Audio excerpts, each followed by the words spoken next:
Next, British Airways have advised pilots and cabin crew not to refer to passengers as ladies and gentlemen in onboard announcements as the carrier celebrates the diversity and inclusion of its customers.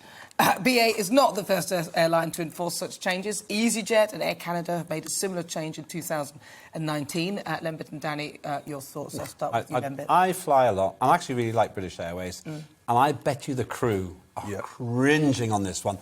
So what do they say when they come to serve me? Do they say, what would you like, entity of no specific well, gender? Well, you might give yourself a gender pronoun like herself or something. Yeah, like I might say that. Herself. If I said that like that, they would probably say, I think you've had enough, sir. No, they'd probably say, OK, X herself, we'll call you that. No, which is pretty sad.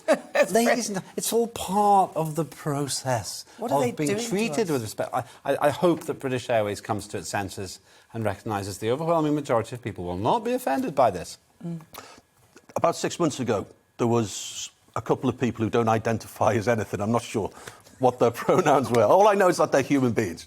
And there was an announcement on the train saying, ladies and gentlemen, boys and girls, welcome to the 15:30 from Lime Street to Birmingham New Street. And, of course, they got on their phones and tweeted the train company to say, so this doesn't include me then. And then the train company, there was an edict that came down saying you cannot now be gender-specific, so you can't say welcome to the 1450 from Paddington. Because of one person. Because of one or two. I just want that train company to grow a pair. I'm not going to have you apologise again on air, Nana, and actually say, OK, mate, look, we're not going to change our policy just because you are offended. And by the way, I don't think you are offended. I think you're a troublemaker, and we're not going to give in. And British Airways should do the same. Well, the others are doing it as well, but it's almost like a sort of herd thing. Everyone's doing it. You've got to do it. If you don't do it... Yeah, virtue signalling. We're calling people X herself or whatever. Well, listen, a spokesperson for British Airways said, we celebrate diversity and inclusion and we're committed to ensuring that all our customers feel welcome when travelling with us. I will be offended if they don't say ladies and gentlemen.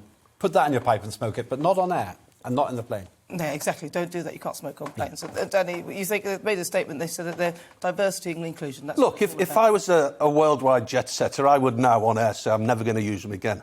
Never going to fly BA again. That's just obviously a load of baloney. But I want them to just, like 99.9% of the universe who are sick of this infection, come around like COVID. It's like a thought process infection. I want them to say, no, I don't care if you're offended, because I don't believe you are. And 500 people on the 747 don't agree with you. Homo sapien, that's what they need to call us. That's what we are. Well,